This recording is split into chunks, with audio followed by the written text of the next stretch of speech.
Hello everyone, I'm Roy Baker and welcome to the Art of 3D Visualization. Today we're going to take a look at Twinmotion for 3D Studio Max users. I know a lot of 3D Studio Max users are looking to add Twinmotion into their toolbox of 3D visualization tools, and we're going to take a look at 14 different basic interface differences when you're making the jump from 3D Studio over into Twinmotion. And before we get started, don't forget to like those videos, subscribe to the channel, and click that notify bell. And let's go ahead and get started. So the first point that I want to take a look at between the two applications is the difference in just flat out rendering. Now we know both of these packages can produce some pretty stellar final quality architectural visualizations. And I'm just going to bring up a Google page here, and let's just take a look at some of the differences that are being produced by all these wonderful artists around the globe. Here you can see I did a quick search on just Twinmotion ArchViz here in Google, and we can just scan around and see tons and tons of really beautiful renderings that were produced inside of Twinmotion, both external architectural renderings and renderings that are, of course, inside of a building. Beautiful work that we see being produced with this software. Now, the one strength of Twinmotion is that it is a real-time rendering application software. There's no sending your image to a render farm. There's no 8 hours for rendering. It is what it is right off the bat. It can be not instantaneous if you're rendering a panoramic or you're producing a walkthrough film, because it does have to do a little bit more processing for that. But for the most part, we consider Twinmotion and the quality that it produces absolutely real time. And it also works in VR, which is another big plus right out of the box. Okay, a 3D Studio, for that matter, also does really beautiful renderings. There's V-Ray render engine, there's the Arnold render engine, there's the old Pixar, if you integrated that back in the day, rendering engine. So it adopts to many different sort of rendering engines that people can then use. I think the most prominent one that's being used in the ArchViz world is probably the V-Ray rendering tool, which I use a lot too, from Chaos. And the strength of V-Ray is that you can do pretty much anything you want with it. There's the style, you can add any kind of style to that rendering that you want, whether it is very toon style or to something ultra photorealistic or some hybrid in between.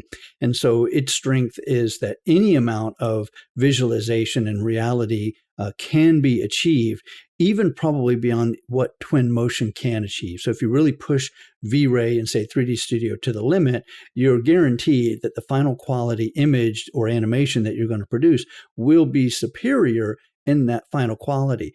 But the trade-off is a lot more time is going to have to be invested in order to get that production to at such a level that it doesn't warrant doing real-time rendering inside of Twinmotion. And I'm not here to compare 3D Studio and the quality that it produces with Arnold and V-Ray and these other render engines to Twinmotion. Really, we're here to look at going, I'm going to go from 3D Studio Max over to Twinmotion. What's the basic difference? But I did want to, make sure that people understand that both of these packages can produce very phenomenal work. It just takes more time to push 3D Studio to that limit. But of course, there's a lot more ways that you can go. Okay, so I'm going to go ahead and just close this. We won't need to look at these comparisons anymore. And right here on the screen, you can see that I have right now sort of a split screen mode. And we'll go to full screen in each of these as we get going. But over here on the left, we have the basic Revit scene. I went ahead and used that, so everyone's very familiar with it.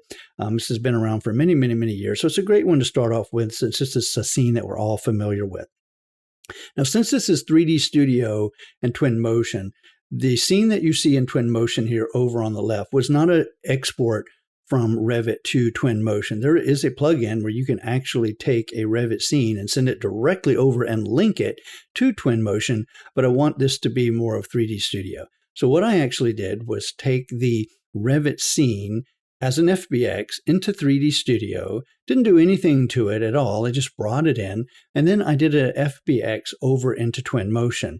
Now, of course, one of the things that you have is the different import options. And when you see right here in my Twinmotion screen, that I've imported a couple different FBX files. You can also bring files over from 3D Studio Max by using the Datasmith, the UDatasmith by Unreal Engine. It has advantages over FBX in that it will bring in V-Ray materials and convert those materials into Twinmotion materials. FBX won't do that. So the FBX scene that I brought over was not V-Ray materials, but they were just general standard materials that I pulled over via generic FBX.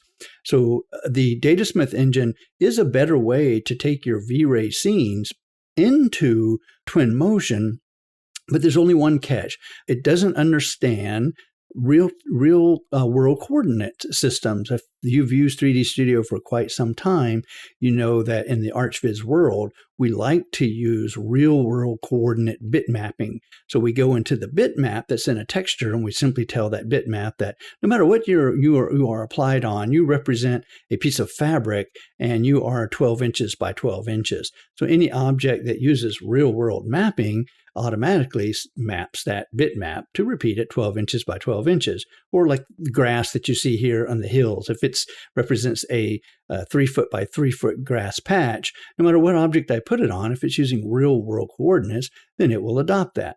Well, what we've got right now is the Datasmith converter for Twinmotion doesn't know how to interpolate those real world coordinate systems.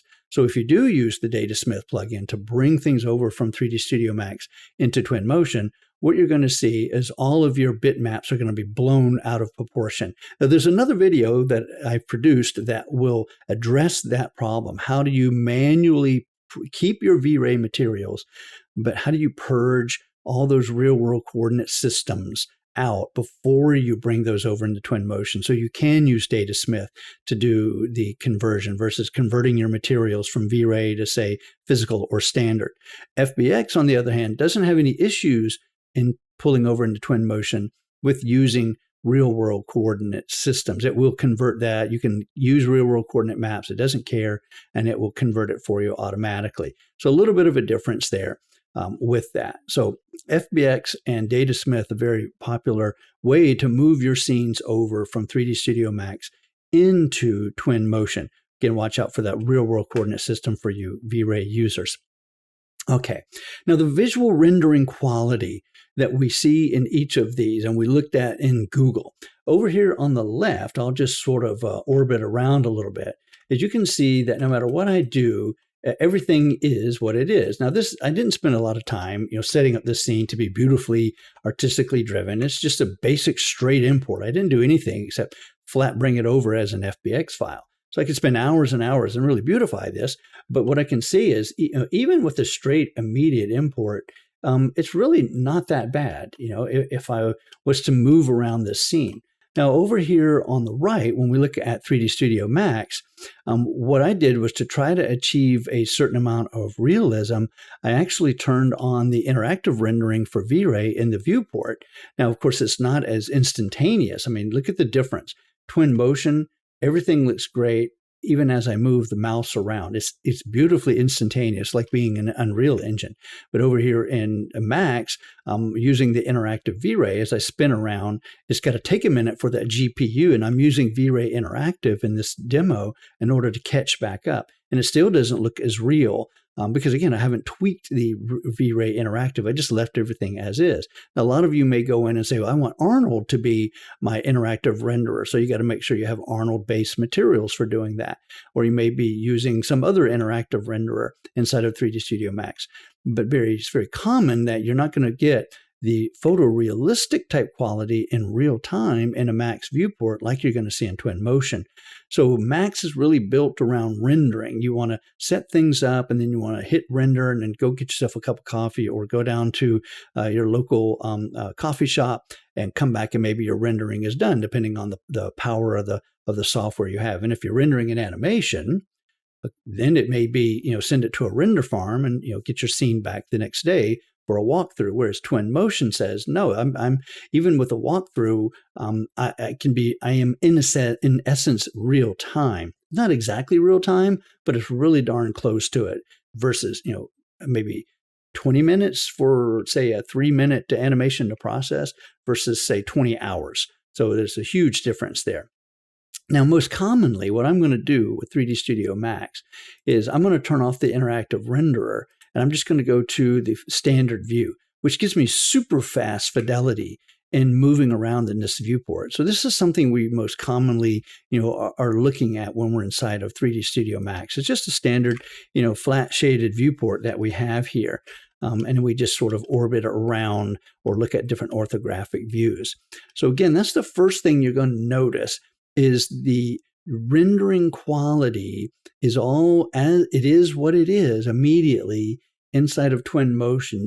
What you see is what you get, in effect. Max is you may not necessarily get what you see, you may have to render. So we're very used to test rendering, tweaking our materials, test rendering little regions, or trying to use interactive and really to perfect it. And then we hit render, and then hopefully everything comes out great.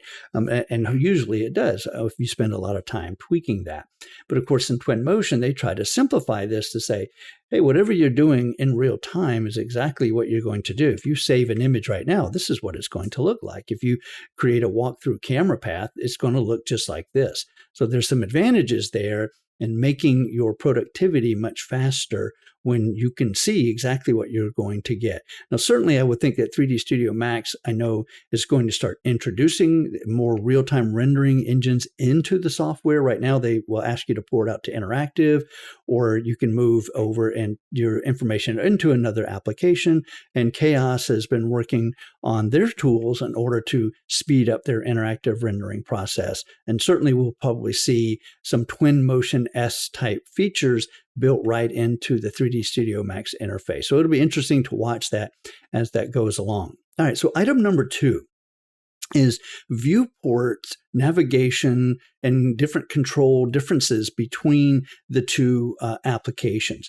And so here in Twinmotion, there are no so-called viewports. Oops, sadly, here I'm panning around at ultra lightning speed.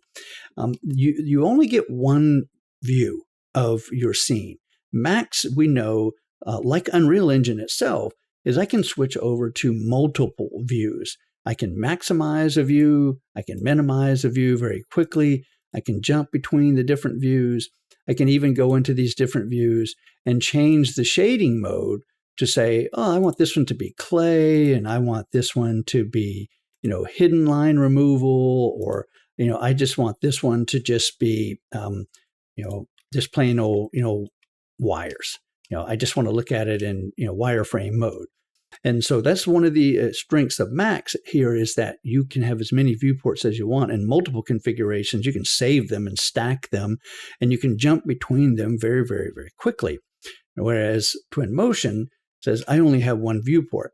So how do you look at different views inside of Twinmotion? How do I look at a top view or a side view or, those orthographic views, since I can only see one viewport at a time? So what I'm going to go ahead and do now is let's jump to going full screen on both these applications, and we'll just sort of toggle back and forth on the taskbar. So I'm going to take Twin here, and I'm just going to go, and let's go full screen.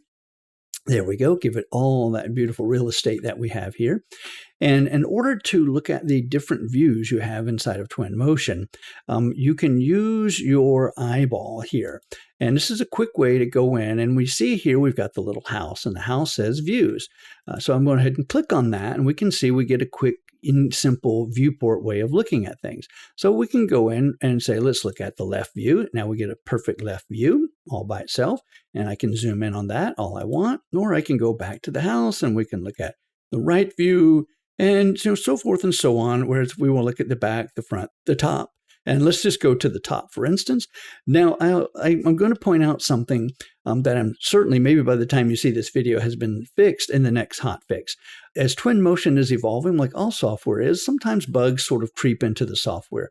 And one of the bugs that came into the release that I have, this latest release, was the top viewport orthogonal view broke. It's no longer giving us the perfect orthogonal view. It's what we sort of call the whole axion problem, where you're looking down the Z view. A lot of times software gets real confused because it loses this gimbal, and the Z view, it gets really wild when you look down from the top. And everything that you look at in Twinmotion is kind of like looking through a camera. So we get these gimbal problems a lot of times. So hopefully by the time you watch this video, the top view will actually look like a pure top view and not this sort of slightly askew. But that's the general thought of it, is that we should have been able to get a top view. So I'm just going to go back to the isometric view here.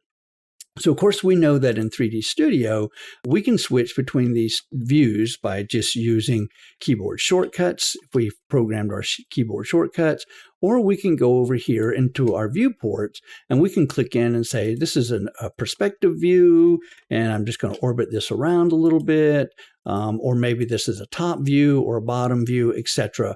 So keyboard shortcuts, of course, both programs have them, and I'm not really going to go over all the keyboard shortcuts, but they are definitely there.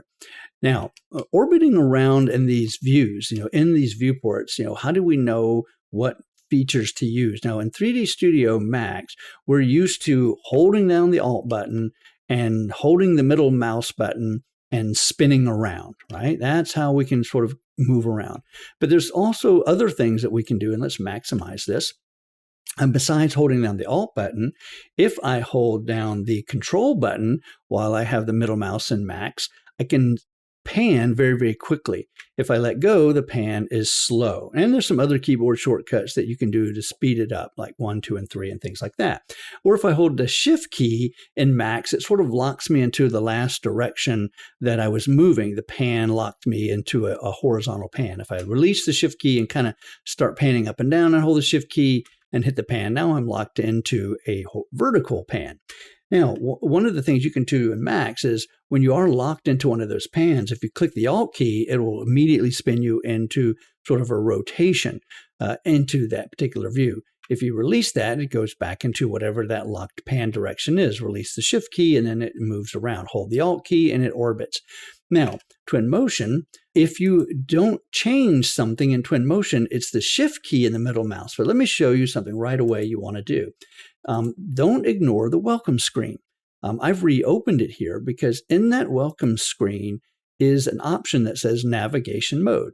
The default, I click Twinmotion, as you can see here, it says middle mouse button equals pan. So if I leave that, now I have to hold the Shift key in the middle mouse button in order to orbit around, right? Let's go back to that help screen. Middle mouse button is pan, Shift middle mouse button is orbit, and right button is look around. In Twinmotion, that's its default, Shift middle mouse button. But if you're coming over from 3D Studio, Max that is, now we change this over and it says Alt plus middle mouse button equals orbit. And that's what I want. And also there are other keys in here that I'll kind of talk about as we go through, like walkabout keys, the Explorer keys, the arrows, or the old WASD, WASD. For those of you that have been long time gaming and doing 3D software for a couple decades now, are very familiar with the WASD, and then of course the QE and the page up and page down, which allows you to move. It's more like a helicopter up and down. Okay, so you can always get back to this if you're not sure. I would print this out and give yourself a cheat sheet. And speaking of that cheat sheet, one thing that's very, very helpful besides the welcome screen is shortcuts. And if we click on the English shortcuts, what you're going to see is, here's the page that you ought to print out and put next to your workstation here. Movement shortcuts for both Mac and PC, tools, like translating or sampling a material, the speed of your walkabout, 1, 2, 3, as we typically call it, and then even other software navigational methods with the mouse, what Twinmotion's default is versus what 3D Studio Max, options are. So great thing that you should print out that will kind of reference, what those shortcuts are. Now, the last thing I want to say about orbiting around or moving around is 3D Studio and Max share one thing in common, that if I go back into 3D Studio, if I don't have any objects selected, and I start orbiting around, it just sort of orbits about the center of the viewport. Now, if I click something like, let's say, one of these solar panels here over on the left, and I orbit around in 3D Studio Max, it's orbiting about the selected, and which is really, really nice. We do that all the time. It's like, hey, I can zoom in or I can be zoomed out, but as I orbit around, that stays as my orientation orbiting point. Twinmotion does exactly the same thing. If I don't have any object selected, which I'll right mouse click to clear my selection. If I hold down, since I'm using the Mac shortcuts, if I hold down the Alt key and the middle mouse button, I can see that it just sort of generally orbits around the center of the screen. Now, if I grab one of these solar panels over here on the left and I hold down the Alt key and middle mouse, now you can see that it's doing just like what Max is doing. It's orbiting around by pivoting on the solar panel itself. So that's something that they share in common when it comes to orbiting around in that screen. So make sure that you go ahead and set your welcome screen to use Max navigation. That way, if you're moving back and forth between both software packages and you haven't sort of dedicated yourself to one or the other, definitely change that, because it'll make your life so much better so you don't get frustrated with, oh man, I forgot to hit this mouse button or this keyboard option. Make them as similar as possible. And that was a really nice thing that Twinmotion added in, was that ability to make the orbit the same as Max. Okay, now, speaking of viewports, let's take a look at the different ways we can shade those viewports, right? So in Max, we know that we can simply change the way something looks in a viewport, as we talked about here, by just going into these different shading modes, right? Well, can I make different shading modes or view modes inside of Twinmotion? And the answer is yes. And the way we do that is we're going to come over here into settings, and down in the settings here, we have what's called camera. And in camera, we can go to visual effects. And the first thing I can do is look at saying, well, I don't want to see this as photorealistic. I want to stay more conceptual. So I can go in and I can enable clay. And then within that clay, you can change things like translucency. We can change the color. Like if I don't want it to be this blue color and I want to go with more of a traditional clay color, I can sort of come in and, and pick whatever, clay color I want. But everything is going to go clay on you when you do that. I'll just go back to the default blue color here. All right. So that's one thing, is you can immediately go clay, which is very similar to 3D Studio Max and the clay view that it has. But there's some other things that we can do too. Let me jump back. Breadcrumbs are something you're going to get used to a lot as I roll back and forth. And one thing I want to point out too in Twinmotion, when you do get to certain areas, a lot of times you just hit F1. So pay attention to that. If you want to learn more about a particular tool, hit F1. It'll take you straight to YouTube and it'll give you a very short video of just what that tool does. But here I'm going to go into filters. And in filters, I've got these different filtered views. So right now I'm in none, but I can say, ooh, wow, let's go blueprint. So that's really cool. I can immediately go to this blueprint view or blueprint 2, or I can go into more of a cross-stitch view or an 8-bit view. So there's all these various views that you can incorporate, and it's all real time, which is really, really cool as you see me leaving this in a blueprint view. Now, the one difference, though, between 3D Studio Max and the way it looks at different view and viewport shading and Twinmotion is Twinmotion only applies these shading methods in your sort of perspective view. Like, let's take a look at 3D Studio Max, and I'll just take this viewport here, and I could go in and say, let's do a stylized, and let's do a colored pencil view. So here I've got a colored pencil view, but I can also do this as an orthographic view. And let's just turn off the grid. And so you can see orthographic view. It doesn't care what the viewport is, whether it's perspective, whether it's a camera, whether it's a top view, an orthographic view, whatever style you apply to it in 3D Studio Max is immediately going to give you that style. Now, as we go over to Twinmotion, we can see that, yes, I'm in the sort of perspective view and I'm getting this blueprint style, but let's go ahead and change back to one of the different ortho views, like say a left side view, pop, it just goes back to the default shade. So you can see that the standard orthographic views don't use these different types of shaded modes. These shaded modes are reserved for going back to the eyeball and going back to the regular perspective view. So that's one thing that you can do, all right, as far as the way that we shade in these viewports. So just for the sake of the rest of this, we'll just go back to no viewport sort of stylistic rendering. that we have here. All right. So now the other thing you may be looking at is, okay, to finish out this conversation about viewports, what about the background itself? So in 3D Studio Max, if we jump back over here, we can go in and we can make the background anything we want. But, oh, okay, well, let's just go to rendering, and we'll go to environment, and I'll bring this over here. And I can grab a bitmap if I want a bitmap or something to be not only my rendering background, right, but also a viewport background. Or I can go in and just use some kind of a color as a rendering background. I can also go to each viewport independently, and I can configure that viewport to use different background colors in 3D Studio Max. So synchronize with my display mode, use a custom gradient color, use the environmental background, right? So you have all these different background options that you can use. So if I apply this to the active view, I'm going to get the environmental background, whatever I had pre-chosen. Or I can just say use a regular gradient color, and now it's just using a gradient color. So whatever I tell it to use, and I can do that to all the views, or I can do that to just the one view. I'm just going to go ahead and leave it here in this sort of gradient view.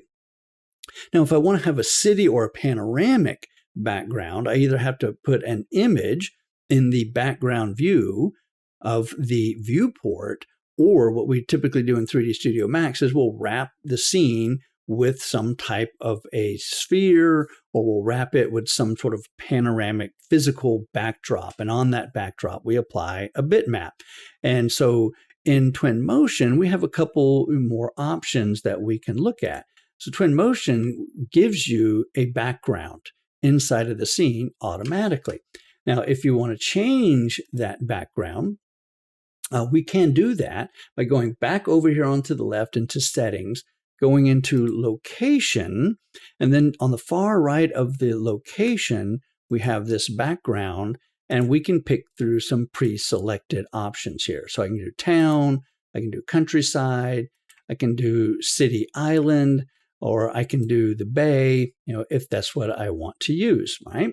And of course, I can rotate that. If I don't like the orientation of it, I can rotate it if I want to see more rotation.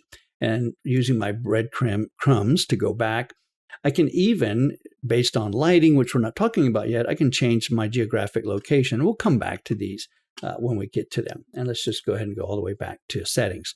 So that's how you can change your overall background. Now, one thing that I'll add into that 3D Studio Max doesn't give you out of the box is I'm going to go into another option to take a look at how we can actually add in some water to this, which could be pretty cool. And so let's go back here. Let's take a look at weather. And weather allows us to change this background even more. So I'm going to show that water I was talking about. So if I go to effects, I can go in and say ocean and enable an ocean. And I can set the height of the ocean and what type of water. Is it a clear river? Is it the Atlantic Ocean? Is it a tropical river?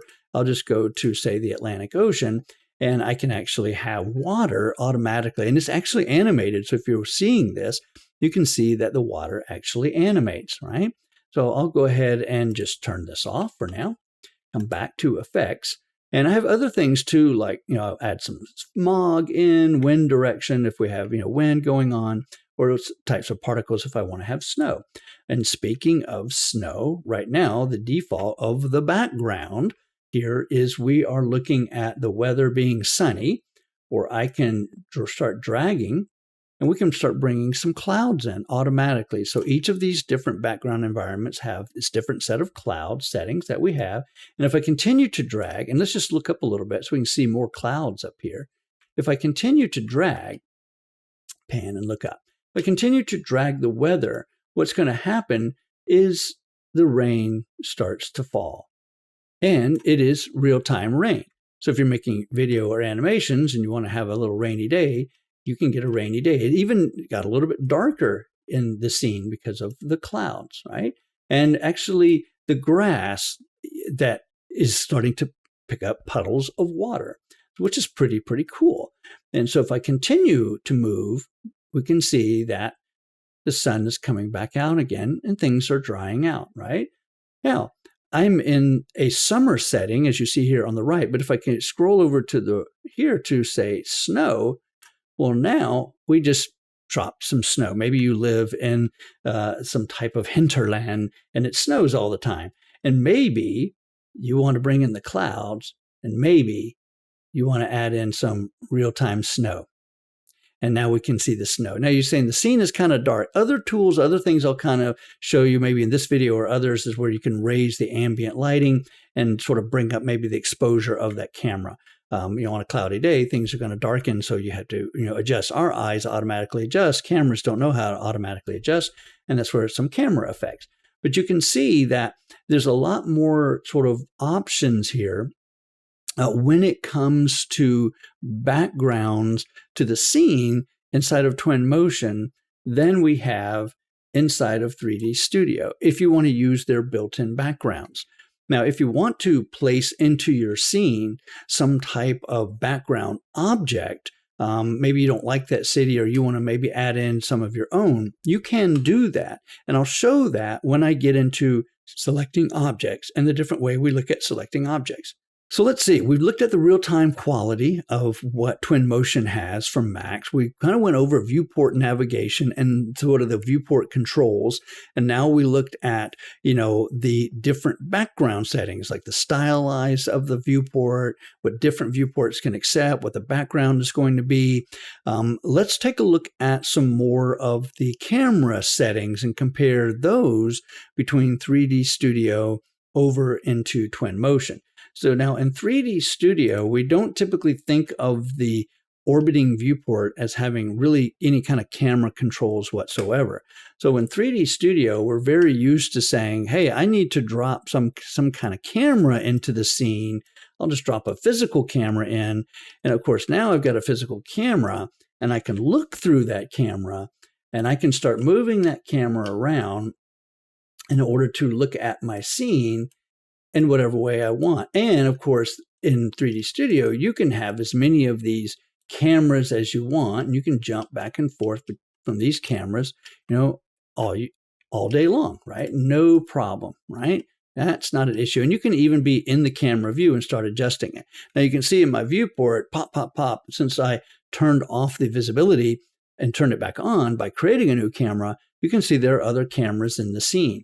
So at any point in time, I can hotkey between these different cameras and whichever camera that I want. So there's this one. These came over from Revit, by the way, front yard, the approach, solar analysis camera, the default 3D view that came over. I love let's go into the kitchen. So now we're inside of the kitchen camera. So you can jump from one camera to another as often as you want.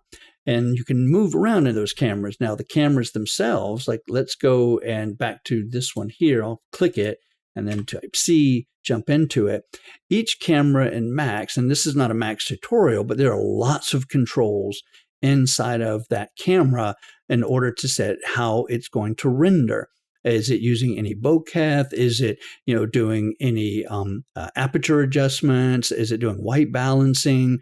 Is there any field of view? How wide is the camera lens? All of those things that you're used to inside of 3D Studio Max. You go into the properties, you got all these spinners. You can even tell it to, force things to be parallel so that when you're looking through that camera, you don't get a very wide perspective. You can force that in order to snap that thing back to be parallel, and all lines become vertical. Where are those types of controls inside of Twinmotion? And if we come back here into settings and we look at camera, here they all are. Since there's really no multiple cameras, that's one thing Twin doesn't do for us 3D Studio people. It doesn't really give us a lot of individual cameras. We can later on, I'll show you when we start saving images, we can save image locations so we can kind of quick jump to like a location inside of the building, kind of like jumping from camera to camera, but it's not really going to a camera. You're kind of going to a saved location of that camera. But no matter where you are in this so-called single camera view, we can adjust the depth of field with this vertical scroll bar. And I'll just sort of grab it. Yep, 31, that's a little tight. So I can go widescreen or whatever, and I can just change this number. I'll just type it back into 90. We can also turn on depth of field. So if you want to have that nice artistic effect and you want to get that sort of depth of field, here I've turned it on, but I'm going to go to more, and now I can start playing around with the depth of field distance. Now, the more depth of field you add on there, a little bit longer it's going to take and a little bit harder on the GPU that it's going to be. But you can play around with the bokeh shape, the aperture, and all of those various settings of depth of field. And just for the sake of the tutorial, I'll just turn the depth of field off. But that what you'll see when you see these Twinmotion renderings where you get this very dramatic depth of field can really be a nice touch for architectural rendering, especially when you're doing interiors, because naturally the human eye does depth of fields. And so we don't see everything in perfect vision. Some things close to us are blurred and things away from us get blurred, depending on what we are focusing on. That's just natural to humans. And so using some form of depth of field always adds that. And you can over dramatize it if you want, or you can try to match it as close as you want to human depth of field perception. There's also that parallelism. So if I was using an extreme field of view, very, very wide camera, and got up close to something, I might start to see vertical lines aren't vertical, but I can snap that parallelism, especially if we go in interior. And you can even see like on the house, on the left side of the house over here, how it's sort of going off at an angle. But if I turn parallelism on, it's going to snap those things back to being perfectly parallel. Which is very, very common in a lot of product shots. Let's just go back to the default of 90-degree field of view. We'll zoom back out a little bit. And you can do things like vignetting if you want to vignette the scene. You can do stronger vignetting, sort of help focus in on that scene if you want. Max cameras also have a vignetting. I'm just going to leave it around 50%. You can add in lens flares, and there are neat visual effects, which we saw this already, such as adjusting reflections, the filters, which are the viewport shading style, or even applying color gradients. I'm not going to go into every one of these, right? But these are some of the options that you have for your camera inside, or your view. It's not really your camera. Your camera is your view inside of Twinmotion. They're really one and the same thing. Okay, now the next thing I want to talk about real quick in the differences between the two is selecting objects, right? You've seen me kind of go around and pick a few objects, like earlier we picked on one of the solar panels to look at the orbiting.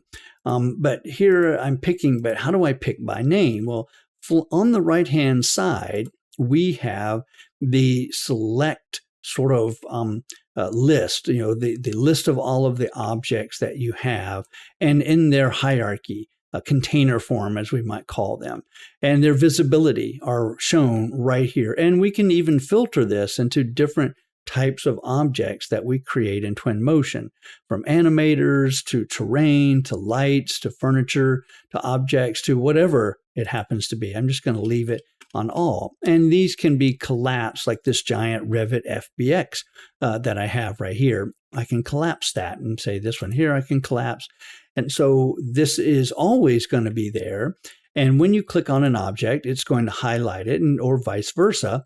As you pick in your list of object names, it's going to then highlight it over in the scene. Now that inside of 3D Studio Max can be done in one of two ways. You have what's called the Scene Explorer, which I've docked here over on the right. So same kind of difference. If I come over and click on this wall, it's going to highlight basic thin wall. Let me orbit around a little bit. I'm just going to go into perspective view. Let's orbit around, and we'll click on one of these solar panels, and it says here, this is a photovoltaic solar panel. Play on words there. A polar solar panel. It is a solar panel here, and it highlights it. And then I can do the same thing. If I come over and click in the select by name here, I can see that it's going to highlight that object. It's some railing over here on the walkway into this Revit house. And so you can see that. And you can also filter over here, like, hey, I don't want to see any of the geometry. Just show me things like lights and cameras, or I don't want to see cameras, or I don't want to see lights. And so you have some filtering that you can also do. And of course, there's also the Layer Explorer, which here is floating, which will not just sort of break things down by object, but inside of 3D Studio, you can actually use layers to do your grouping. So objects can be independent, but they can then be grouped by layering without have to actually put them in a group and then make them sort of have a single transform as a group, which grouping will do that. So layering is sort of an alternative to say, I want things to be identified under a layer, but not necessarily share a grouped transform. Inside of 3D Studio. So we've seen, that object selection that we have. And, depending on what you're doing, you can quickly open and close this whenever you want. Now, hiding below this, I'll just take a quick look at what is called statistics. Right? This is really the real-time statistics. It's giving you your frame per second and other types of critical values that you might want to see if your computer seems to be getting slow, or especially when you start adding in vegetation and other things, you can really start to stress your GPU. This one I'm not going to have any problem with. The demo machine that I'm running now has an NVIDIA Quadro RTX 8000, so I've got tons of GPU horsepower, and I'm not going to run out in such a scene this small. Statistics inside of 3D Studio Max isn't really statistics in the way we think of it as GPU. It's really more statistics in the way of looking at what do we have in the view as far as number of polygons. So if I go in here into my viewport and statistics, I can say, let's go ahead and show the statistics in the current view, and I get statistics as far as polys and verts and those kind of things. So a different really way of thinking of statistics, because really 3D Studio was not built on real time. So it's never really been concerned with telling you how you're hitting the GPU. Okay. All right. So we've taken a look at the camera settings. We've taken a look at selecting the objects. Let's keep moving here. The next thing that we want to take a look at is translating objects around the scene. So in 3D Studio Max, we know that every object has a gizmo. And when we zoom in on that object, all we got to do is grab the gizmo branch, like the X or the Y or the Z, and we know we can move it, or we can sort of grab the common planes of those in order to move things down. Or we can do the same thing with the rotate. We can rotate on X, we can rotate on Z, or we can rotate on Y, or we can do combined axis rotation, right? And scale is the same way. We can scale on all axes, or we can scale on individual branches, or we can scale on grouped branches. We have the same thing inside of Twinmotion. So if I go to this roof over here, and I see initially what I've got down here at the bottom of the screen is I have a translate. And the way the translate works is I can grab the up arrow, which is going to translate in Z, right? Or I can type in a number if I want to do that. Or I can grab the little individual branches. So this is going to translate in this direction, right?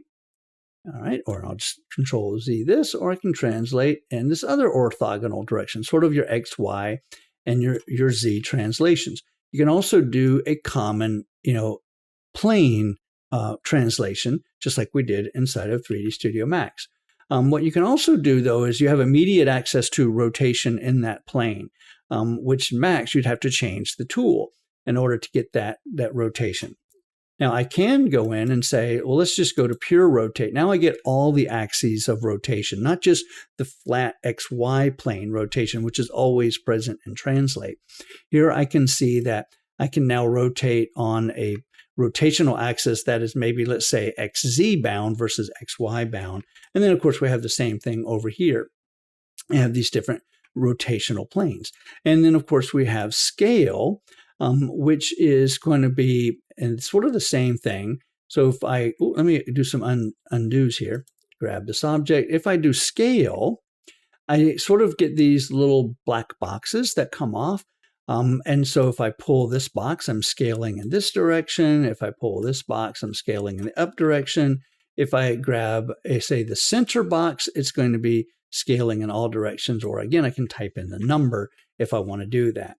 So you have sort of the same move, rotate, and scale transforms inside of Twinmotion that you have inside of 3D Studio Max. Now, one of the differences with these transforms that I want to point out between Twinmotion and 3D Studio Max is not everything is animatable.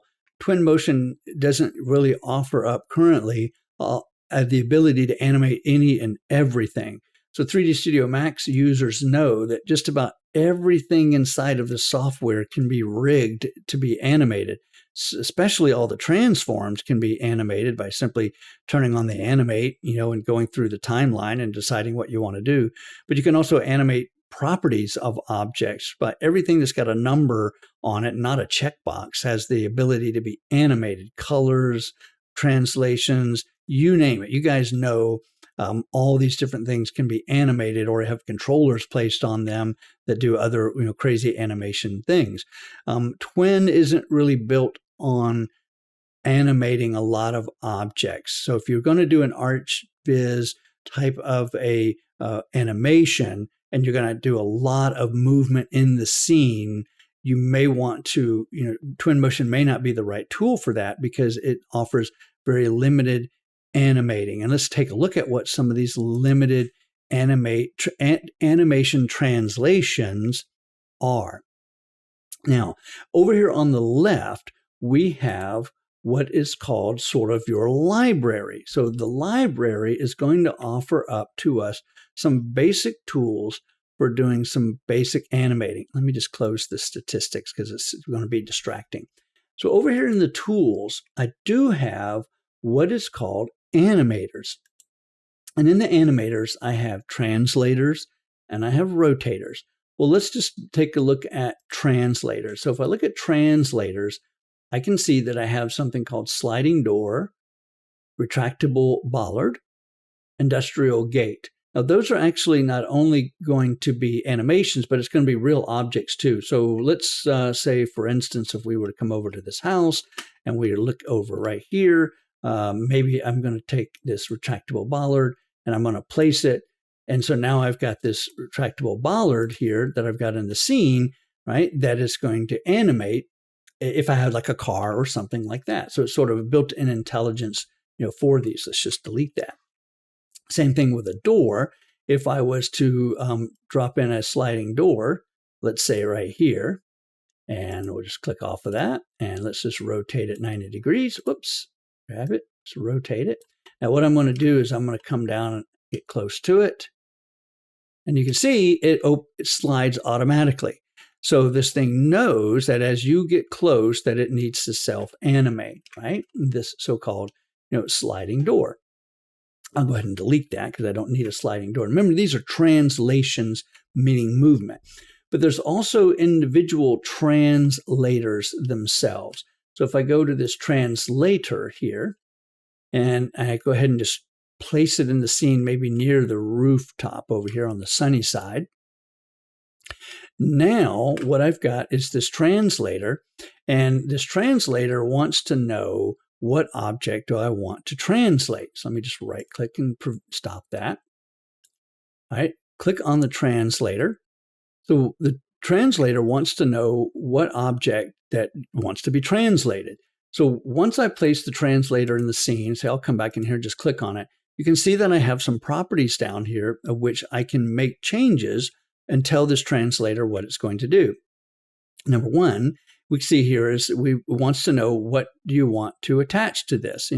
What am I translating? So I'll just do an object link, and I get sort of a target, and I'll click the roof. So immediately we can see the roof is animating already.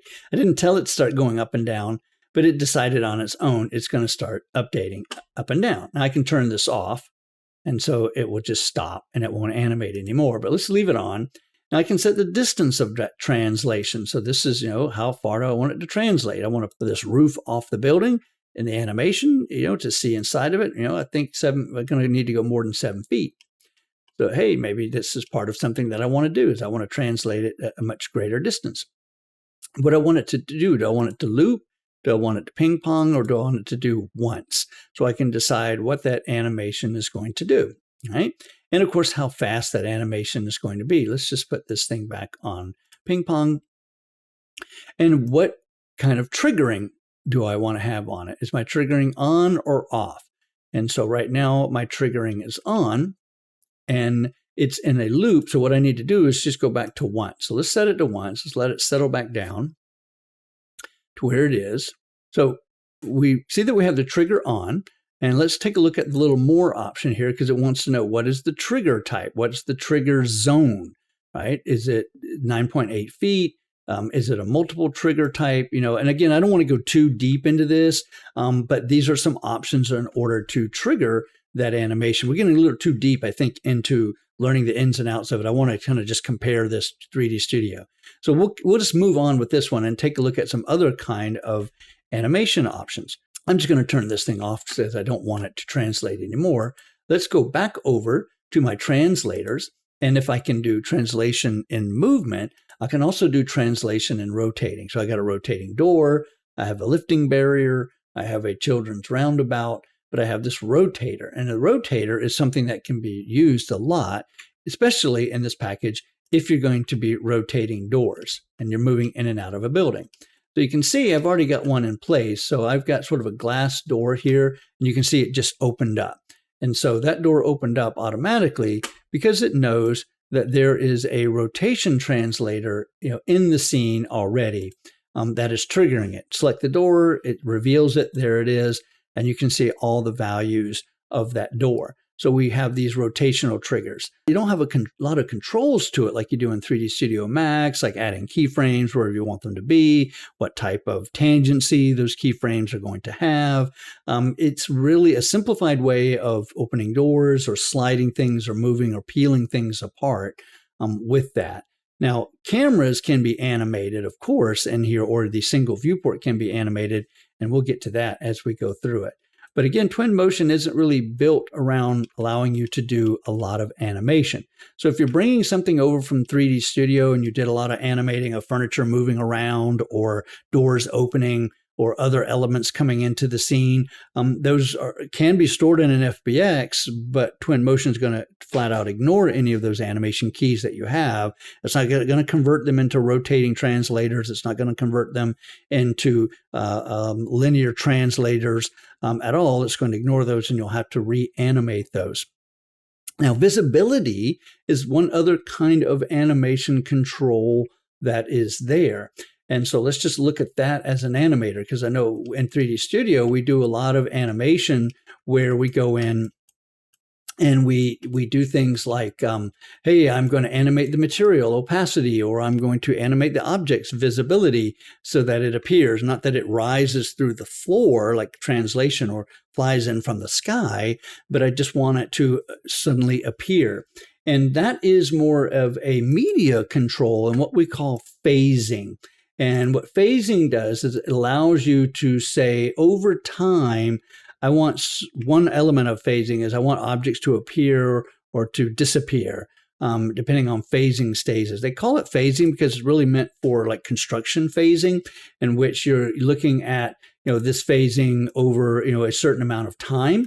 And so, as the project goes forward, we do the foundation, and then we do the beams, and then the drywalling, the floor, all the slabs and all that.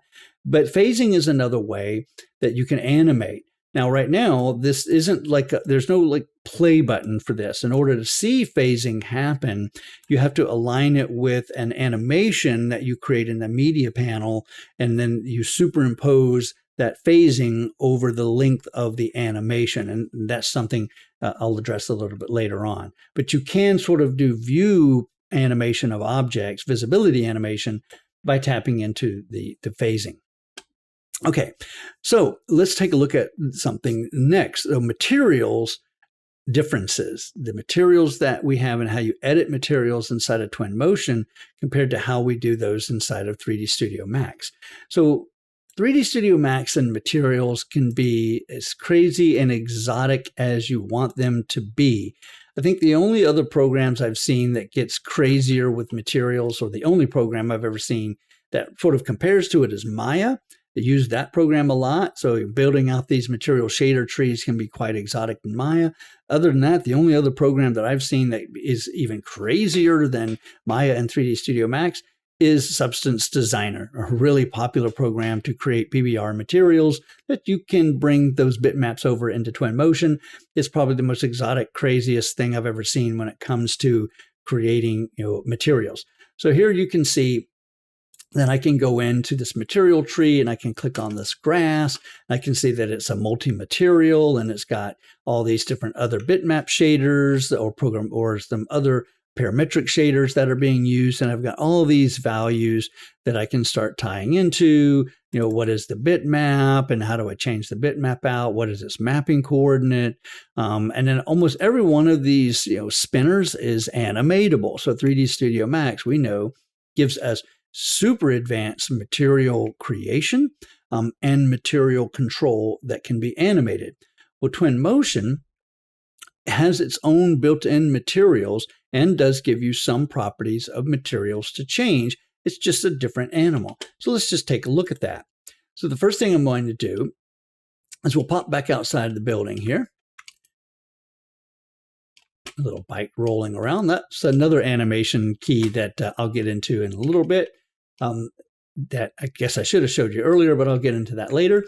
Let's just click on this wooden thing here and say, well, I'd like to adjust this crazy wood. Maybe I don't want this to be wood. Maybe I want it to be something else. Well, if we come over into our library, we can go into the built-in materials that come with Twinmotion.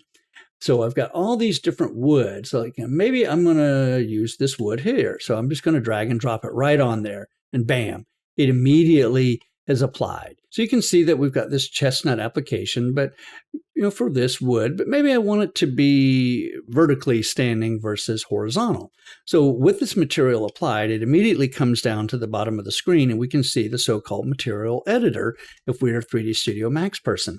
And right away, let's say I don't want the rotation. Well, I don't see rotation here. Well, it's kind of hiding. So if I go into the more next to scale, I can see rotation. So now if I rotate here, and let's say if just type in the number and put in 90, now I've got a 90-degree rotation. So you can go in and you can decide what you want that rotation to be for that material. We follow the breadcrumbs back and I can adjust the overall scale of this if I want the planks to be bigger. And I can even adjust the amount of reflection that that particular wood is going to have. Now, other things that we can do with the bitmap while we're here is we can take a look at the color. Now, this has a texture applied to it, a bitmap. And if we just click the color, all we're going to see is the base color if there's no bitmap present, just your standard RGB sort of slider here. But if we click the little more down here, we can then get into other parts of the bitmap in the color shader channel, such as the texture. So if you got your own wood that you'd want to use out of your own library, you simply click on this and go to open and go find your favorite wood that you want to use. All right. We also have, does it need an opacity mask? Is like in Max, when you create a material, you have the opacity channel or transparency. Same thing inside of Twinmotion.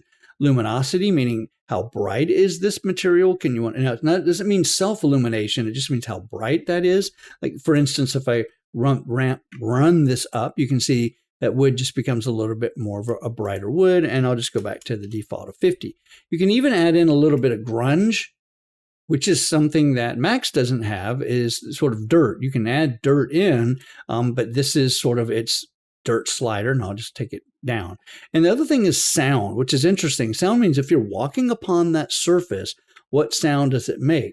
Now, I don't think I'm ever walking on this wooden surface here, so I don't think sound is really anything that I care about. But if the floor, for instance, is going to be carpet, I may want to choose a carpet sound. So you can actually choose what sound you want, and that has to do with the walkabout mode if you want to walk about the scene. And I'll show those as another viewport navigation option in a little bit, and where that sound can come in based on the material you happen to be walking on. And there you can see that reflectivity in this view really kicking in. So let's go back here and say maybe not that reflective. Let's pull that reflection down a little bit, on that wood that we have, here on our house. And of course, you can turn the weather on, meaning if you're doing different weather scenarios, it will inherit the weather. All right. Okay. And then settings, which is another option of materials, can be very, very helpful because you can say what the metalness is. If you're using the metalness type of PBR type of material, is it double-sided? Especially that's a lot of times not needed if it's an enclosed 3D polygon. But if you pull in like some background elements, you might want to decide, do you see them from both sides? If it's planar and has no thickness, that two-sided can be very, very helpful. Or if you happen to go inside of a 3D polygon object. X-ray is interesting. X-ray is kind of a way of telling a single object to shade differently. So now we can see through. So maybe as you're composing your scene, you want to have it there, but you want to be able to see through it. Max, we kind of do that through the visibility property inside of an object's property. We can simply say how transparent that is so we can see through it. So X-ray is kind of a neat feature. Bump mapping, if you want to apply a bump mapping, you can go to more and do that. Glow, I'll show you another object I pulled into the scene where glow can be used. But this is sort of your material editor. And when you are about in your scene, if you see something that you want to change, simply grab the eyedropper, click on it, and now you can start editing that material. Maybe that roof, I don't want it to be that red. Maybe I want to tone that down a little bit. So I'll pull it down. And it has no reflection, but maybe I want it to have a little bit more metal-y type of an effect to it. So I'll go in here and go to settings, metalness on, right? Which doesn't necessarily mean it's metal, but kind of in a way it's kind of metal, maybe a little bit too much metalness. So let's go back one and let's just pull that reflection value down a bit. But I've got sort of a red metallic roof if I want to have that red metallic roof. Nice. Okay. All right. Now, one of the things that we have is, what if you want to create your own custom materials? Well, if we jump back to 3D Studio Max, we know that we can have as many of these custom 3D material libraries that we make, that we name, all day long here. And so, and you can pull those out into it. So like if I go into this one, let's pull up a new one here. I'll do an open material library. Here I've got something, this name, and then I'll just go into this one here and say, oh, here's a material, just drag and drop it in. Now I've got it here, or I can drag and drop it to an object, and then I can change that particular material if I want to use it. All right. So material libraries inside of 3D Studio Max are really, really, really handy. Now, how do we deal with material libraries inside of Twinmotion? Well, these materials are the ones that come with the program, right? Between your modeling, water, neons, a lot of different materials for you to explore that you can use, right? But you also have what is called the user library. And the user library can be any material that you brought over or modify. So like this metal material started out as a metal that came out of the library, but I've made some changes to it, and which is unique to this scene now. But I may want to keep reusing this material in other different scenes. So it's hard to see on my screen, but hovering up above the sphere are these three little dots. I think you can get the same thing just by pretty much right-clicking anywhere on that. But you can see there's this Add to User Library. So if I do Add to User Library, now I've got this added into the library, and now I'll be able to use this in any Twinmotion scene that I make. I can now drag and drop it out from my own library. And you can see I did this with grass. And this one we'll look at is a different kind of material, which is for an animated material. Okay, let me go to this little bicycle down here, and let's just hide this guy because he's visually distracting, I think. And he's on this path, which I didn't want to get into yet. So let me just scroll down, and let's turn off this little custom path. Boop, there he goes. All right, we'll get to that later.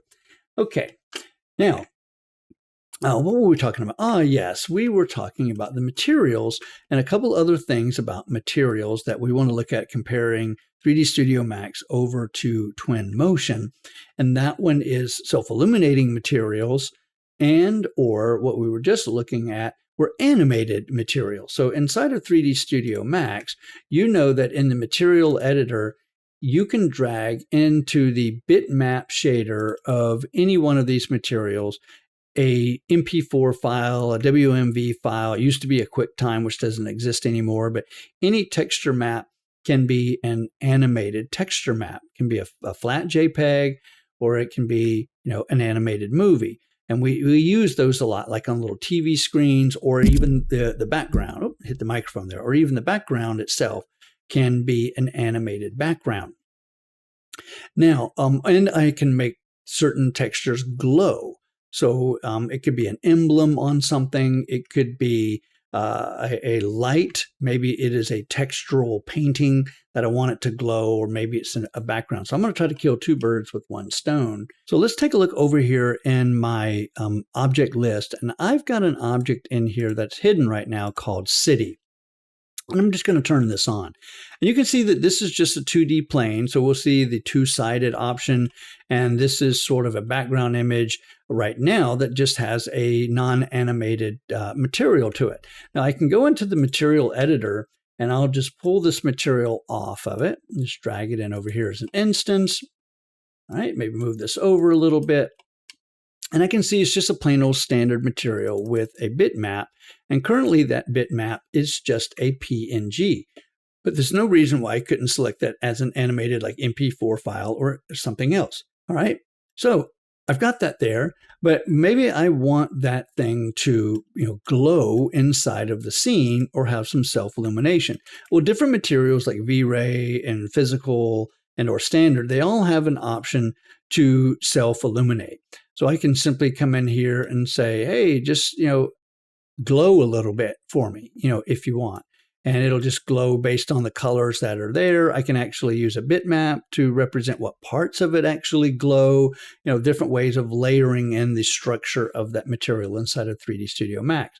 And two-sidedness is just something that could also be inherent to every material, is to say, hey, when you render, make sure you're rendering on both sides, so in case someone goes around the back side of this. So let's take a look at that and what it does inside of Twinmotion. So in Twinmotion, I already have this in here. I imported that same image as an FBX, but you can see that it has an animation to it. So I actually can see the animation playing in real time. In 3D Studio Max, that shader can have a MP4 file or a Windows Media file there, but you're not going to see it actually playing, because Max, you have to hit the play button or you have to render it to see it. But in Twinmotion, you apply an animated bitmap to something, you're actually going to see it play. And so here I've got this background image that actually has an animated bitmap. So let's take a look at that. So if I click on this and sample that material, that would be down here in the more and actually in the texture. Now, one of the things about selecting one of those, if you've watched a lot of other YouTube videos about this, is when you go to select that animated texture or that MP4 file, it's not going to be an option that Twinmotion recognizes. So it's going to act like it doesn't exist. So you're going to go in. I don't understand why they haven't fixed this yet, because it's been around for a while, that the image filter doesn't say MP4. But the cheat is that if you start typing in the name, it will then say, I know there's something of that name in that directory. And then you can click on it and then it will bring it in. So this is not it. This is the PNG. This is the static version of that same bitmap. But in that same folder was this MP4 file. So you had to kind of like know its name and start typing it in, and then you can bring it in and do that.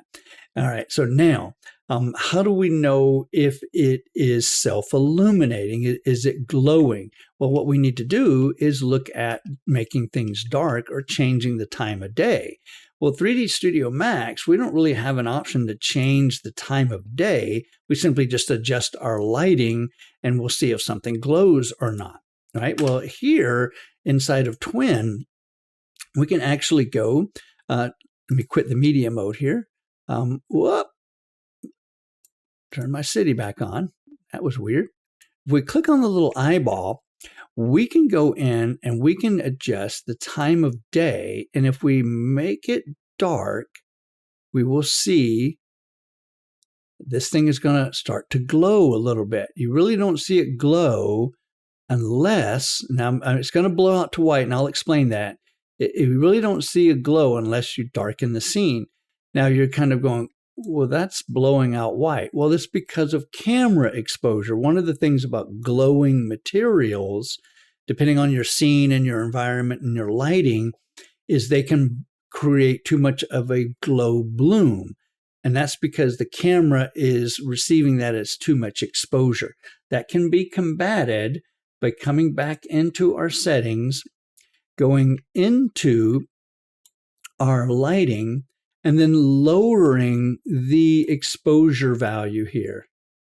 And what that will do is sort of help that camera fight that big, massive bloom that was happening inside of it. It's not a camera setting, it's actually a lighting setting in order to see that thing glow.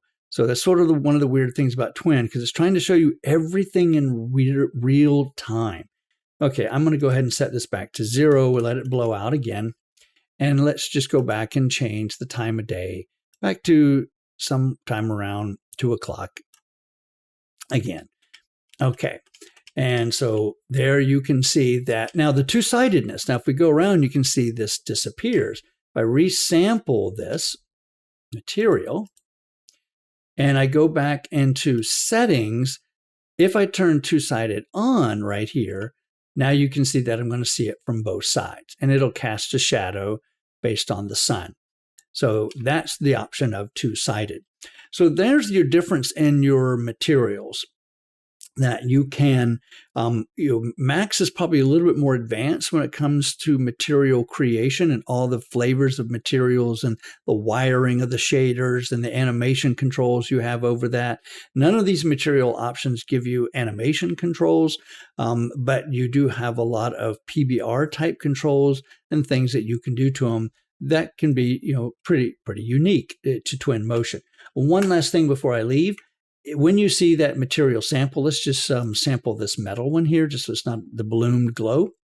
If I click on the little grid down here, this will show me all of the materials in the scene. And so I can get a quick look at those materials. And if I want to, I can go to any one of those materials and adjust them on the fly, even without selecting them.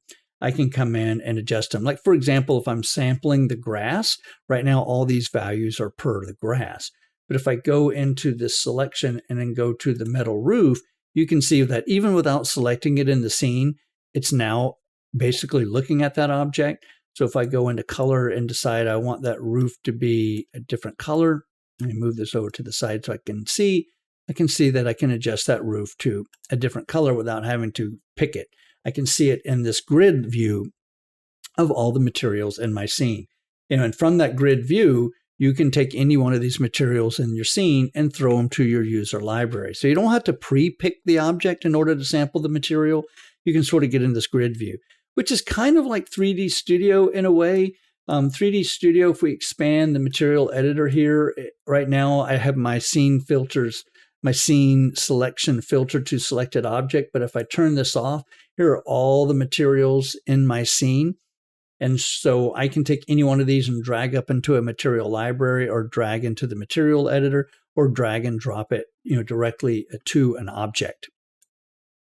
And so there's our material sort of correlation between 3D Studio and over into Twinmotion.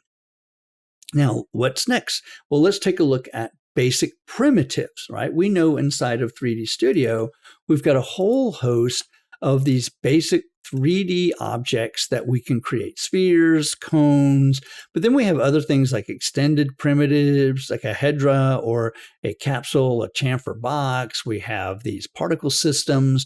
We have body objects, some art stuff like doors, some AEC extended like foliage, or a wall or a railing. And then maybe you use like RPC or V-Ray objects or Arnold objects, or who knows what plugin you've purchased. But let's just talk about the standard primitives. So like here, I'll just go in and say I want to make a box. So I can click, drag, boom, I got a box inside of my scene. Well, Twin has that too. So if we go back into library, we can go into objects And we can see within objects, you have primitives. And here's a box, and we can drag it into the scene. And if we want now, let me just right click to stop that. Click on the box, and we can start to adjust its values as far as position, or maybe we want to change the scale of this box, so we can start to make adjustments to that primitive box. So we have these basic primitives like grounds, and you can see all of the basic primitives here, kind of like 3D Studio. But you have a lot of other things too. You have what are called home items. So you can go in here and say, oh, wow, living room. And in living room, there is some sofas. And these come with Twinmotion. So maybe, oh, that's a really nice Olympia two-seater. Let's just drag that thing right on into the scene. And one thing that Twinmotion does is it recognizes your surfaces. It automatically, you can see it put that couch on the grass and at an angle because that grass is angled. So that's pretty cool. And if I translate this thing around and move it, you'll see that it will automatically adjust, which is great. So here I've got it there. And like, what if I wanted to put it up here on the patio? Let's see. And it jumps. So it's really good about detecting planar surfaces. I don't have to, like in 3D Studio, I couldn't quickly drag from one planar surface to another or have it move at an angle. There are some controllers that can to sort of force that alignment, but not as sweet as what Twinmotion just does here. So really, really nice that we've got those options. So you've got all of these different types of living room objects and kitchen objects and office objects. And you have particles that you can add in. You want to light something on fire? Okay, let's light the couch on fire. So if it was nighttime, we'd see that, oh my God, the couch is on fire. So Max has particle systems too, not quite as just drag and drop as simple as what we see here. We'll continue on here. So you got smoke and you have water jets. That's really cool. You have water, like if you have got a pool, like maybe the top surface of this was some kind of swimming pool. So I could go in and add in some water. We'll bring the water up, and then we can start, scaling the water in order to fit. I guess this isn't the best example of using water, but we can add in water objects. Let's open this back up. Cylinder water and a water cube. And decals, which, okay, we'll try a decal.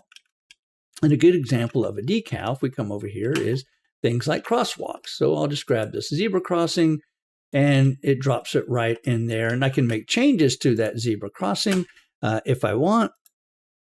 Let's just click off of it and click back on it. Let's click the little icon. Sometimes in order to get to the controls of objects in Twinmotion, the quirky thing is I dragged it in, but I didn't see these controls. So I click off and I click back on. Now I can see the texture, the size, the opacity, the offset, order, and all those things, which we can talk about in other advanced tutorials on Twinmotion. So those are the kind of objects that you can drag in here. Now you also have, if we go back up, City has city types of items. So planners or trash cans, benches, whatever you want to put in here. So all these built-in things that we have. All right, but let's go ahead and take a look at vegetation and landscape real quickly, because Twin does give you these options, and I'll compare that to some of the things we have inside of 3D Studio. Sorry for the quick orbiting around. But if I go into trees, I can say, oh, okay, I love this sort of horse chestnut. So I can just click and drag it in there, and boom, I've got it. And I can place it anywhere I want, and I can now go in and change the height of this thing, the age of the tree, the seasons. Do seasons apply? So if I go to snow, is it going to adopt to the snow?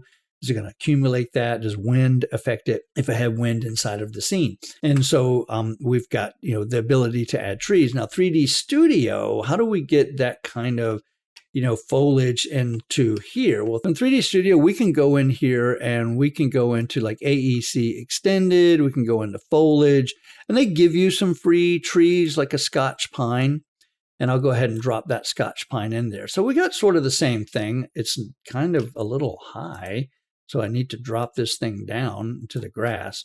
So now I've got the Scotch pine. Or some of you may be using other licensed software like Forest Pack Pro. software that you can buy, an extension to, say, 3D Studio, where you can get a whole host of different types of trees and plants and both 2D and 3D types of elements. So I'm not going to insert any of those. If you've got it, you've used it, and you know what that's all about. So very, very similar kind of thing. And Forest Pack Pro also has the ability to sort of custom draw, like you can see over here, generate a range of trees or bushes to auto-populate this kind of foliage around the scene. So how do we mass populate that? Let's just delete this tree. And one of the things that Twin has built in this sort of context option is what we call vegetation paint or vegetation scatter. So vegetation paint says, find trees like horse chestnut. It's kind of big. Let me find something a little bit smaller here. And you can see what's nice is they kind of put a person beside each one. So let's do like an orange grove or something like that. So I'm going to grab this orange tree and drop it in my paint bin for my vegetation paint. And it's activated the vegetation paint paintbrush. Now what I can do is literally sort of just start going around and telling it just by painting. All that sort of green particle stuff is not something that's going to be there if you render. It's really just kind of telling you this is the area where the vegetation is. But you can see that I've got a lot of painting, but it's not really painting a lot of them. So I'd really like to get more trees here. So how do I increase that density? So what I need to do in my vegetation paint is click on that tree. Now I can raise the density percentage and create a grove of these trees if I want. And I can even go into the settings, and for that individual tree, I can age it, what the growth is. Is there growth to the tree, wind, and does it have seasons? We come back to vegetation paint. If I go in and say within the same vegetation paint, if I grab something else, like let's go in and take some grass and flowers, and we'll do a lawn. If I drag it in, right, now the vegetation paint is going to want to have a lawn added to it. Now, I already had some grass, but you can see there's new grass in here. I didn't even have to repaint it. It's there. Now, if I want to increase that density, I need to click on that lawn and then raise the density slider in order to get that lawn. So now I've got, a better lawn on top of that gross bitmap lawn. So you don't have to have bitmaps, but it's good to have an underlying one, of grass, maybe something a little bit more tileable than the one that came over from Revit, but you can add that in. So, with vegetation, you have vegetation paint, which is really, really cool. And besides vegetation paint, there was also vegetation scatter, which I won't bother going into, but I just wanted to show you another way in which you can add in different types of vegetation. Now, vegetation can really start to tax your graphics card. So watch out, see how my frames per second are already hit down in the 50s. So be careful with that vegetation. What I recommend you do that after you add vegetation in is to hide it until you really, really need it. So I'm going to go on my object filter and I'm going to filter the vegetation. And I'm just going to turn it off and look at the frame rate just jump. Immediately went from 50 something frames per second back up to 80 frames per second. So one of the tips is turn it on. I can even hear the fan on the graphics card starting to kick in, and my frame rate has dropped, and then turn it off. So definitely you want to put vegetation in your scenes, get it in there, and then hide it until you absolutely are ready to start animating or start snapping some images inside of that. So vegetation scatter kind of works similar to vegetation paint. We'll cover that in another tutorial. Same thing with urban. What urban does, I won't do it here, but urban is an option for you to find some location around the world. And when you find that location, it'll take you to that part, and then you can identify a region of the map, and it'll actually grab the 3D models of the buildings in that area and then auto put them inside of your scene.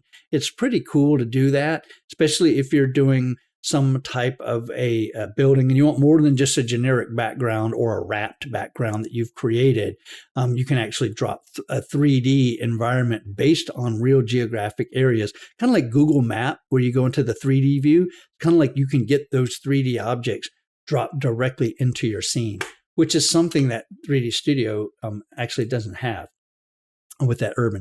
Paths, you saw that bicycle running around earlier. Pathing is something where you can take what's called a custom path, and you can create a custom path in the scene just by dragging a spline around, and then you can choose an object that you want, that you link an object to that particular path. I won't go through and show that, but you can link an object to that custom path, and then you can say, does it follow? Does it reverse? Or is physics involved? Is it a loop? Now, it's not like the translator or the rotator. Those are move and stop or ping pong in a linear direction. What this path does is allow things to travel a path. So if you had something in your scene that you wanted it to move about, a car, a bicycle, not just go in a straight line, or some kind of a prop, you could have it move around that path in any direction you want. Like maybe you're doing a walkthrough in this building and you want to have a little kiosk or like a robot, maybe let's say follow along with you. And, it's maybe, in different things you're doing, maybe it's your companion, or maybe it's got an animated image on it, where you're doing phasing of some type. And so that's where these custom paths can be used. Okay, excellent. All right. And let me go back into that custom path, because bicycle path, custom path, which I was talking about, vehicle path, and then character path, because you do get characters that you can drop inside of the program. So let's just take a quick look at least characters. I want to drop a couple people in here, and let's just go up here. We'll put one up on the little patio up here. And let's get out of vegetation. Let's get into characters, animated humans, and let's just see. We'll find anybody. Oh gosh, Aniko is fine. We're just going to drag her in. Oh, there she is over there. Not exactly where I want her. So there we go. And we can see she is animated automatically. Kind of reminds me of the Eval or the what was the RPC people. Very similar type of a animated person. And you can put those people along a path. They'll start walking and move about the building, which is kind of cool. If you, for instance, take this Revit, go into Revit and take this generic tutorial scene that Revit has and do Revit directly over to Twinmotion, inside that Revit scene were some people, and it'll automatically convert them into walking people. It is really, really neat. Okay, and you can change her pose, what kind of animation, her clothing color, all these things. Another tutorial, you can get into those people. So another type of object that you can drop into your scene. Now that we have people in the scene, let's take a look at the next thing that we can do is insert lights. So we take a look here in Twinmotion, we go back up in our library search, we can have a whole section for lights here. And you have all these various preset lights that you can drag into your scene. Now, if you are in 3D Studio and you already have some lights in the scene, those should carry over via the FBX so long as they're not V-Ray lights. If they're just standard lights, they will come over. If you happen to have V-Ray lights in there, then of course you want to use Datasmith to pull those over. And then of course those lights, if I kind of move into this room, I can see that there are some spotlights that are inside of the room here, inside of 3D Studio. You can see them scattered about here, and those will come over if I'm using, like I said, Datasmith, and if they're V-Ray. Now let's go back over into Twin, and let's take a look at the lights inside of the room. So there you can see, here are those lights. I can actually select on them, and I can see that this light is currently off. So of course, let's turn it on. Now I can go into that, and I can raise the intensity of that light. Right now it's in lumens. If we hit more, I can set, the reflectional value of that light. I can set the color or the temperature of the light, the angle, the attenuation, what type of shadows, are they on and off, a haze. And if we go to more on those shadows, are they volumetric shadows, off or on? And so, and those can be translated around the scene just like any other object. You can move them up and down. You can rotate them by clicking on them. Right there we go. Sometimes that's a tough little gizmo to click right there, or you can translate them in specific directions. And you'll see that, you know, a good way of finding all your lights really quickly over here in your model tree or your object tree is we can filter on lights, and that can get us to them really quickly. And all of those were somehow turned off, so just turn them all on. Now, the other type of lights that you've seen me hit already before is just the time of day. And so that's sort of your general lighting that you have. And the last place, just since we're talking about lights, again, we have location, and location is going to depend on time of day here, the month, the north offset, right? Go back in the breadcrumbs here. We have the weather, which can also sort of determine your lighting, right? Because you can add snow or clouds. That will determine what's going on with lights. And if we go back, we have this lighting section, which is more about exposure or shadow distancing, global illumination turned on, what is your white balance, and other things like sun intensity, moon intensity, if there's light, what's your ambient lighting. And so in Max, of course, we're used to going into lights, and we'll just make a light over here off to the side here. And let's just turn this into a perspective view. There we go. And let's zoom inside of the building. There we go. And now we're in here, and let's, whoops, didn't mean to zoom out. That was weird. All right. So let's go in here and do a create, and we have lights. And we have photometric, standard. I've got V-Ray loaded or Arnold, so I could go in the V-Ray and create a V-Ray light or a V-Ray sun, which, you know, Max has the V-Ray sun, and there's also like the physical sun, which is simulated with the environmental daytime or weathering that we have in Twinmotion. So I'd have to say Twinmotion does a much better job in having this ability to do, you know, the type of advanced lighting scenarios and weather, which is great environmental ambient lighting, which goes well beyond what we see. Cat just jumped up on the table. That was really strange. What we see inside of 3D Studio Max. But again, I want to compare the two. So let's just say a V-Ray light. I'll just drag it right here. And then we can see we've got various things that we can do with these lights with V-Ray lights. Like what type of light? Is it planar? Is it cone? Is it sphere? What is its location? If I want to translate it around and maybe raise this light up a little bit.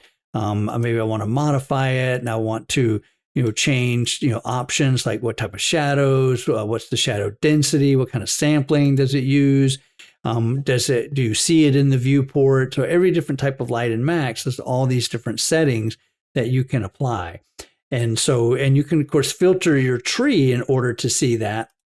If I bring back over the model tree here, I can see that I can go in and turn off objects and maybe even cameras, and I can quickly go in and say, here's my lights.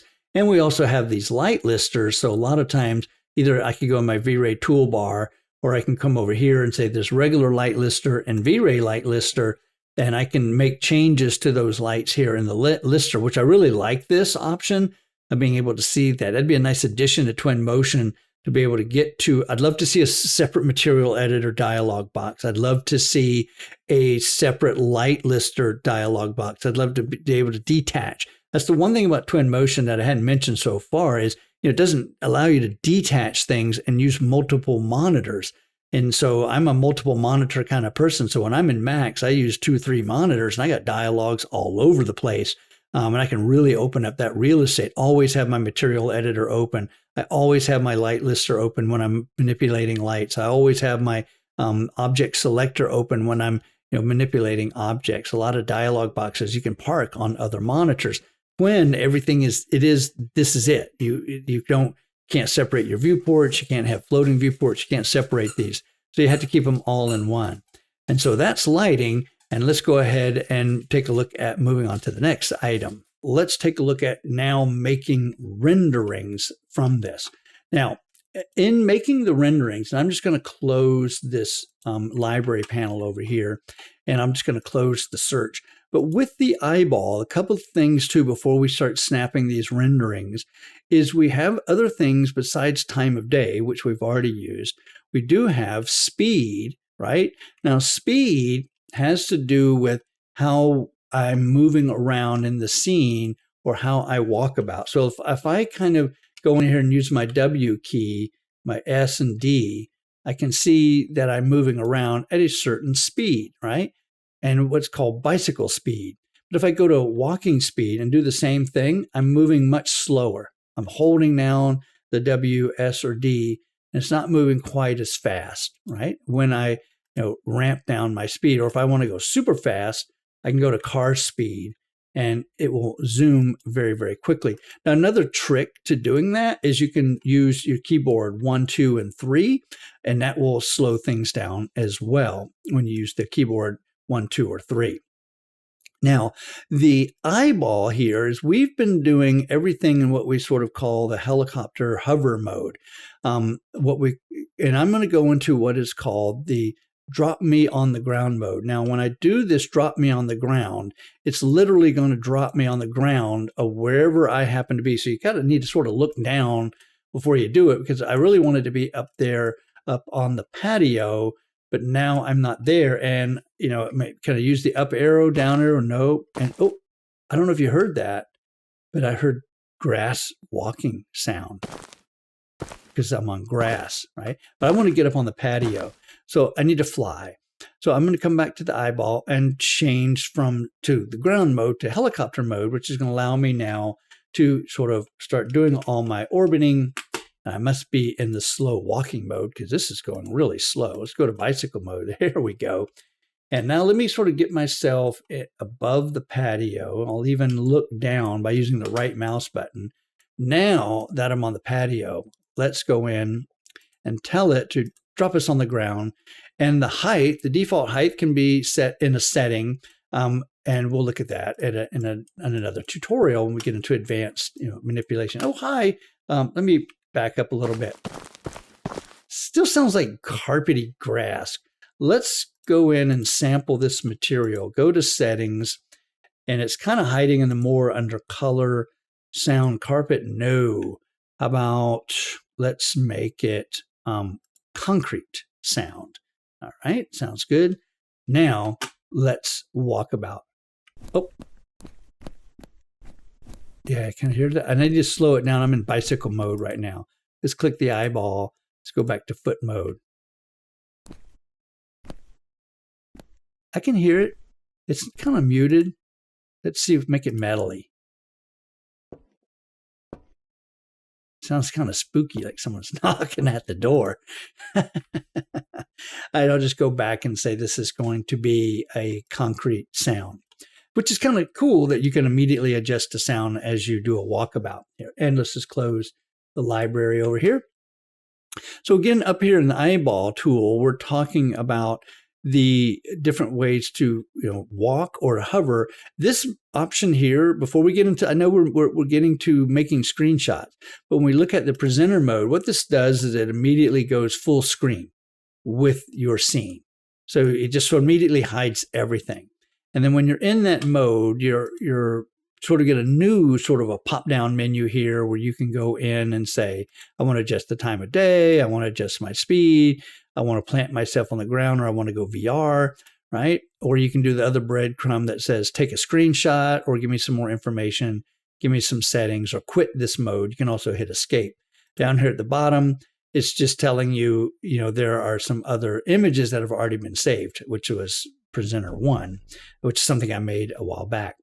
But I'm going to say right here, I want to go in and I'm going to take a screenshot. All right, and let's walk somewhere else. Let's turn around with the right mouse button. And let's go into the building. I don't think I have an animator here, so I don't know if I'm going to get to go through the door. Oh, okay, good. Yeah, see, the door's not letting me go in because I didn't put an animator. So in order to walk, you can't walk through objects in this walk around mode. So you'd have to literally put a rotation animator or a sliding door animator. So I'm going to cheat and I'm going to go back to fly mode because fly mode lets me walk through the door. And I'm just going to go to another location, turn around a little bit, looking out the window. That's a good enough one. Boom. And we'll take another screenshot. Okay. Now let me just exit out of this.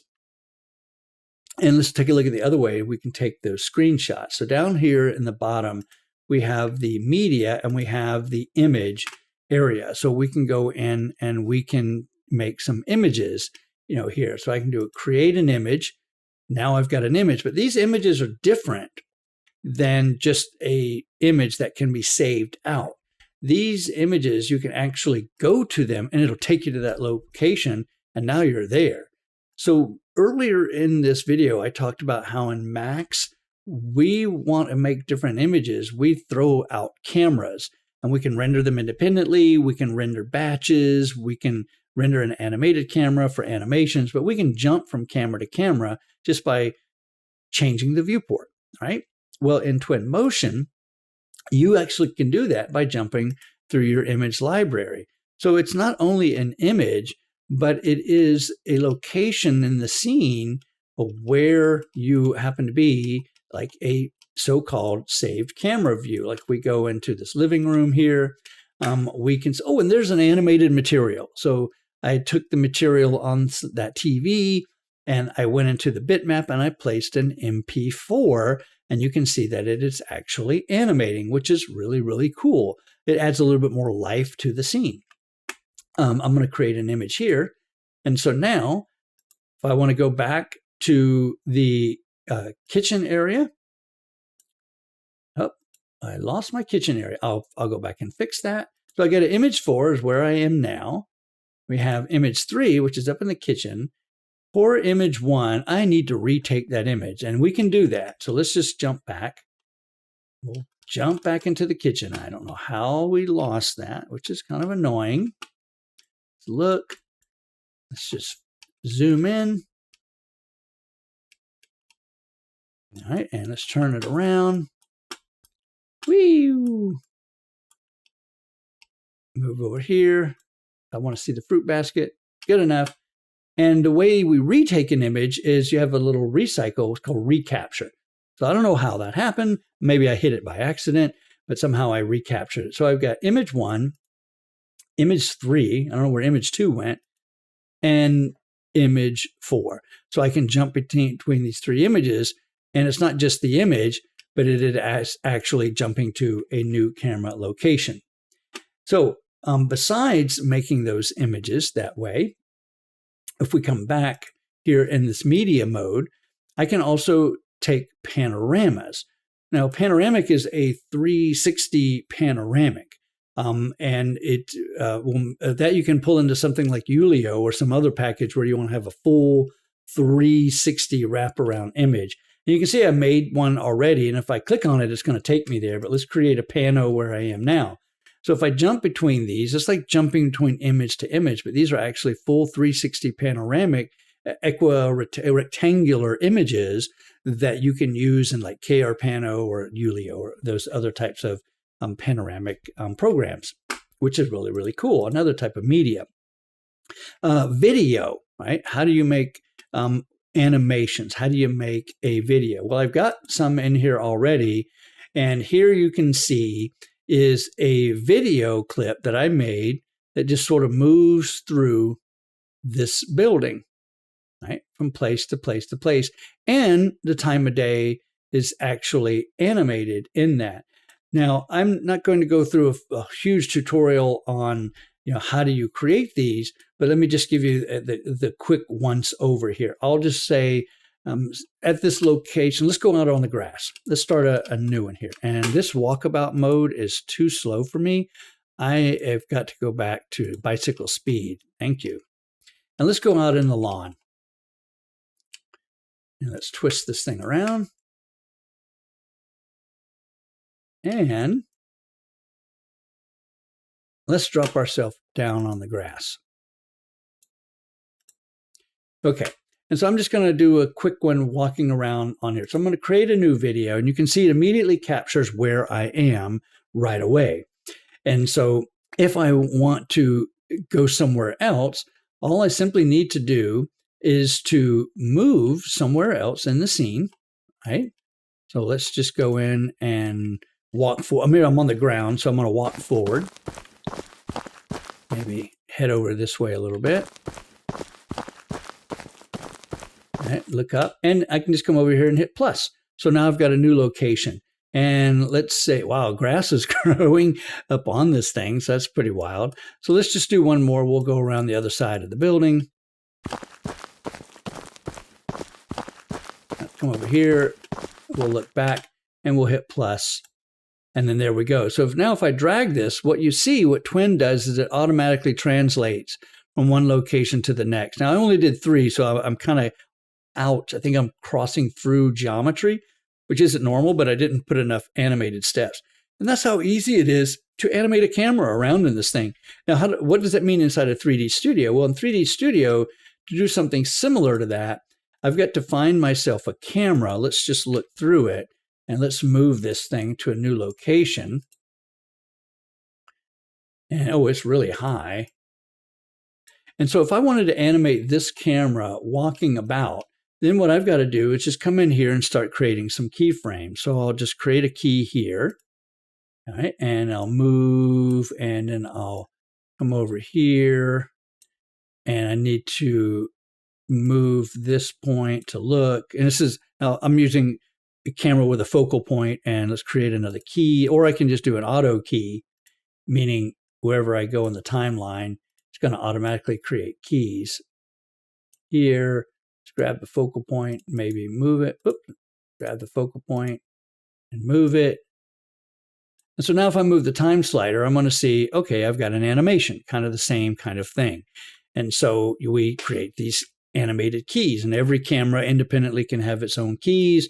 And you can even do animation layering. If you want to do animation layering, you can see up here on my toolbar is the animation layering. So a lot of great, controls there. In Twin, it's just a matter of moving somewhere and just saving a snapshot, and boom, you have it. Now, what you can also do is any of these videos, if I go back to the first video, I think the second video here where I was in the kitchen, what you can do with these videos is you can animate phasing inside of that. And that's where you saw earlier where it's hiding and unhiding objects. And so if I go back in the video and I want to add in phasing, all I got to do to any one of these is just click on the little more button and then go into phasing and pick the phasing option. I can also, with the more button, determine what the output size is going to be too, but I'm not going to worry about that right now as far as what the output rendering resolution is going to be. So you can add in that phasing. So as you move about the scene, different objects can hide and unhide, which can be like different ways of the building being constructed or hiding or unhiding different internal scenarios of the kitchen. Maybe you want to propose to someone 3 or 4 different kitchen layouts. So you're not actually moving the camera around. The camera might stay still, but it just might be that objects hide and unhide based on a phasing overlay inside of those animated keys. So we get stale images, we got panoramics, we got videos, you have the creation of phasing. Now, presenter is a way of adding in different elements that you want to present to the client. So right now, if we look here in this current presenter mode that I created, I added in an image, right? And then a video clip and a pano, which just to have, for fun to see what that is. So what happens is I can now use this slider to go from image to video to panoramic. So I'll just make a new one here. So I'll do create a new presenter, and it says click here to add media. Okay, well, let's go in and let's add in, say, I want to start with this image. Actually, we'll drag it in, and I want to go to that image, and then I want to go to this image, and then I want to do a walkabout about the outside. So now that I've added all these in here, I can drag the slider to see what the transition is going to be, or I can just hit the play button and I can be talking to my client, and whatever is happening happens without me having to hold on to the keyboard. So this is a nice way to set up your timing and to set up sort of a presentation that even has your animation built right into it. So that's the nice thing that with the presenter mode. In 3D Studio, we don't necessarily have that. We compose an animation, or we could do layered animations, but then we typically render out images, which we recompose inside of Premiere, and we create some kind of a movie clip. But here, again, this is pretty cool that you can do this And if you are in presenter mode and you get to a location and someone says, wait, stop, I want to get a little closer to the TV. So you can be in that presenter mode, stop the presenter mode right during the presentation and immediately go to it. So you're not in an image, you're in an area, which is really, really cool, which is something you can't do inside of 3D Studio. So the last thing is, well, how do you export out all of this media, right? Well, down here in the breadcrumb area, we have the export. So what do you want to export?